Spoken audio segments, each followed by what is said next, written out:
Okay, so here we have a computer hard drive which has a transparent cover so that you can see the internal workings.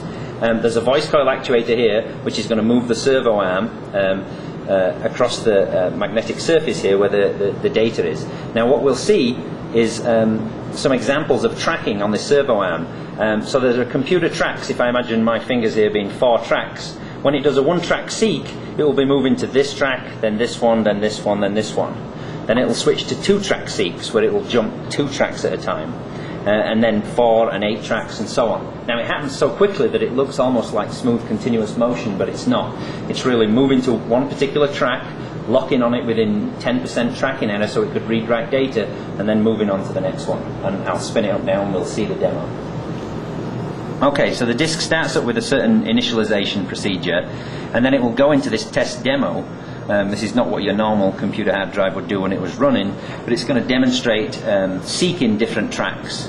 And I want to emphasize that it accurately locks onto a track each time. So now the disk has spun up, and now you can see it's doing 1-track seeks. So it's moving on to 1 track at a time, locking on and moving on to the next one.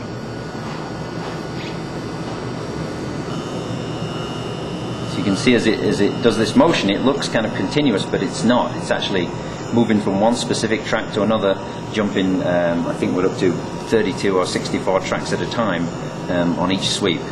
Now it's actually moving almost half its full distance per given seek, so it's moving to 3 specific locations, locking on and then moving back. As you can see, it kind of happens too fast for you to really see. You just sort of see a ghost image of 3 servo arms. But it's really rapidly locking on track. Now it's doing its maximum length seek, locking onto 1 track and switching to another track that's as far away as possible, and it's doing it, you know, this is the speed it would typically operate at. After this it will switch to random seeks, and the motion looks kind of random, but it's not. It's really picking out a random track, moving to it precisely, locking on, and then moving on to the next one. So after this you'll see it, here it is doing random seeks, as it would if it was trying to pick up data from random positions.